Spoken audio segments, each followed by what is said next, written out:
দর্শক বন্ধু, আমরা JM24 নিউজ দায়িত্ব নিয়ে বলেছিলাম বিজেপির সাধারণ সম্পাদক টিঙ্কু রায় চণ্ডীপুরে টিকিট পেলে দাউ দাউ করে জ্বলে উঠবে গোটা বিধানসভা কেন্দ্র।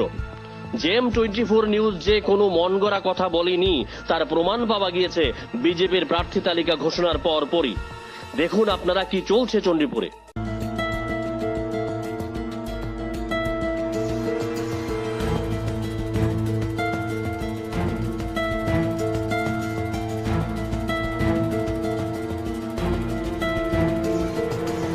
দর্শক বন্ধু, আপনারা দেখলেন আগুনে জ্বলছে গোটা চণ্ডীপুর। বিজেপির বিক্ষুব্ধ কর্মীরা লঙ্কা কাণ্ড বাঁধিয়ে দিয়েছে গোটা বিধানসভা কেন্দ্রে, তছনছ করে দিচ্ছে একের পর এক বুথ অফিস। তাদের বিদ্রোহের আগুনে জ্বলছে মোদী, অমিত শাহ, মুখ্যমন্ত্রী, রাজ্য সভাপতির ছবি। চণ্ডীপুর বিধানসভার প্রার্থীর নাম ঘোষণা হতেই চণ্ডীপুর মন্ডল কার্যালয়ে আছড়ে পড়ে বিদ্রোহের আগুন। ক্ষুব্ধ কর্মীরা জ্বালিয়ে দেয় মন্ডল অফিসে থাকা বিভিন্ন নথিপত্র।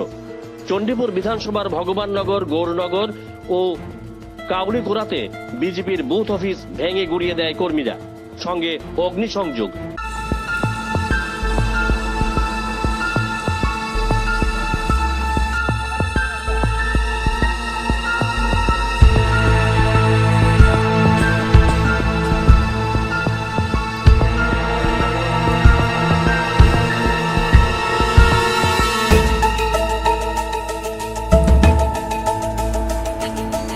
খবর পেয়ে ছুটে আসেন মহকুমা পুলিশ আধিকারিক ধ্রুবনাথ, কৈলাসহর থানার ওসি সঞ্জীব লস্কর সহ বিশাল পুলিশ ও টিএসআর বাহিনী। এই ঘটনাকে কেন্দ্র করে চণ্ডীপুর বিধানসভা এলাকার পরিস্থিতি উত্তপ্ত হয়ে উঠেছে। মোতায়েন অতিরিক্ত আধা সামরিক বাহিনী।